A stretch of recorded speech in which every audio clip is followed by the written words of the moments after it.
Welcome back to News 9. Hey, sometimes we have issues in our relationships. Can you relate?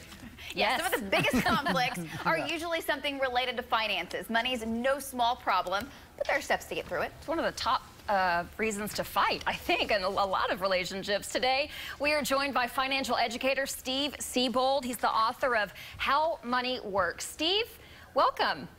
Good morning. Thank you. Great to have you. So we've all, if we're being honest, have experienced fights with a spouse or a partner over money issues. What's the best way to navigate through those conflicts? Because you can't avoid them. No, never, right? None of us ever fight with our significant other about money. Of course not. Well, I think the number one thing is communication. Talk it out. Make sure that you're going back and forth and you're having serious conversations about a very serious subject in which a lot of people, people have different beliefs on, and we need to kind of come together as a couple.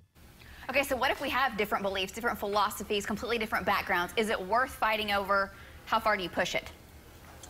Well, I would pick your battles in terms of if it's something small. Let's say someone drinks too much wine one night. Not that this could ever happen, but they order too many things on Amazon and boxes start showing up at the door. It's like you know me.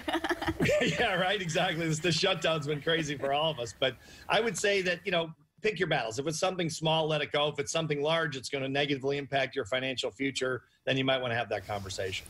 Looking ahead, is there a way that finances and money can actually bring us closer together? How would you suggest we go about that? Absolutely. I mean, the acquiring of wealth, the acquisition of assets and net worth, is something that you do as a couple. You want to do it together. It's not an easy thing to do, and I think it can bring you closer together if it's something that you work on together and you see yourself as a team as opposed to two individual players. Yeah, that kind of goes into my next question, the me versus you concept and the downfalls to that. Kind of explain what you're talking about. Yeah, you don't want to make it, here's my money and here's your money. Even if you have separate accounts, which is fine, it's really our money as a couple. And I think that working together, making sure it's not something, let's say you make a bad investment or someone buys something they shouldn't have bought. Well, that's a couple's decision. It's not a me and a you decision. It's a couple's decision. And that way you minimize the agitation, the fights that can go on with, with mistakes, whether they're investment mistakes or purchase mistakes. Because we're all going to make them, honestly. Yeah. And you say that the key really is to leave emotion out of some of these financial decisions. Why is that?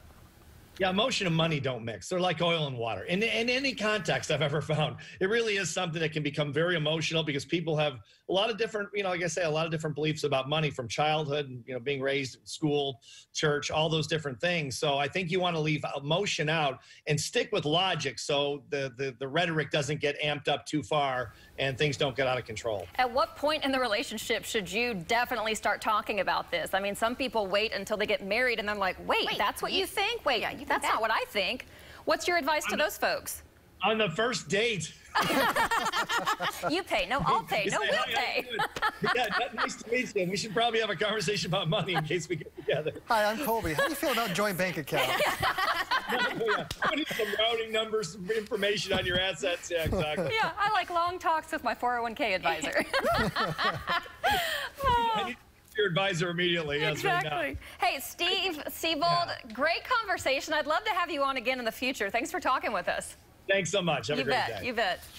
On the first date. Yeah. No surprises. No surprises. Because it is shocking. Everyone's raised different, has a different upbringing on how to think about it. For sure. Absolutely. On purchases, on savings. All sorts of things. So that's a great conversation. It's one that you can't steer away from either. One thing we can all agree on, you're going to love this. Okay. No. 70s. Yes. Is what we want. 70s and we got it on the way, right? Hey, that's right. That's what you call a transition. About, he's been stewing on that one. Yeah, I have it written in somewhere here. I got it. Here we go. Colby, you're always good at just bringing it home. That's why we love you. Keeping it real, ladies. All right, 50s and 60s were the temperatures yesterday. Highs did not make it to the 70s.